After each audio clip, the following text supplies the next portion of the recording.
Hello everyone, happy Turn It Up Thursday. Currently catching a beautiful southern sunset on my balcony. And now that we are heading towards the end of summer, beginning of fall, and the days are beginning to get shorter, I was thinking about some things. I've been a fan of mixed martial arts for about 5 years now.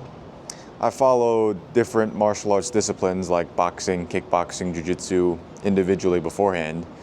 But in the 5 years that I've been watching the sport, a lot has changed in a very little amount of time.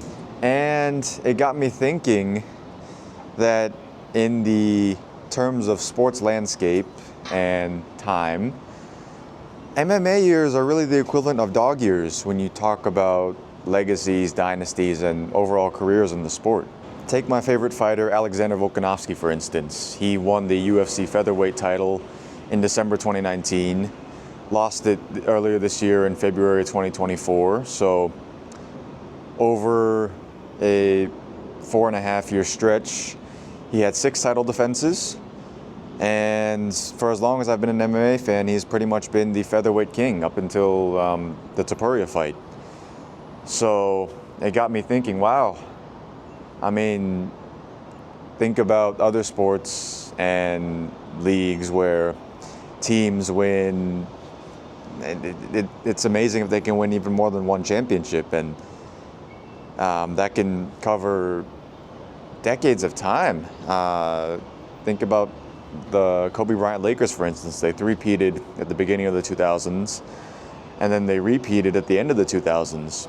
But throughout that time, for the most part, they were always in contention. I know the period between Shaq's departure and Pau Gasol's arrival, they weren't as competitive, but they were always there. And you never really forgot about them in terms of relevance throughout that whole decade, and even before and after that too. And even more recently, Israel Adesanya. He was the middleweight king for about 3-4 years. Had a lot of title defenses by MMA standards. He was fighting every 3-4 months.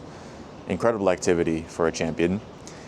And he lost the belt to Pereira, reclaimed the belt from Pereira, lost it to Strickland, and lost the chance to win it back against Duplessis in under 2 years. But it feels like an eternity because so much has happened, not just in the mixed martial arts landscape, but in life in general the past 2 years.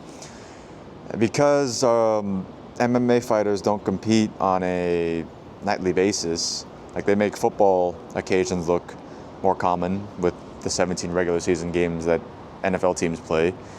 These guys only fight 3, maybe 4 times a year, 5 if you're a Kevin Holland, but it makes you really appreciate how good guys are in their prime, and when it's someone else's turn, it's someone else's turn. It doesn't mean that the old guard is bad or should be looked down upon. It's just their time has passed, and time passes very quickly in the sport.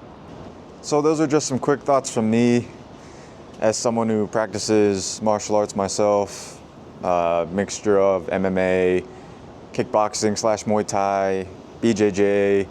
I really appreciate all the work that goes into just the crafting of the art, and those that can make it to the top level, have sustained success, win the ultimate prize, and defend their ultimate prize for years on end. It's impressive, and just because someone, he or she, has lost their belt after a few years because they finally found their match, since styles make fights, of course, it doesn't mean that we should look down upon their legacy, because a champ is a champ at the end of the day.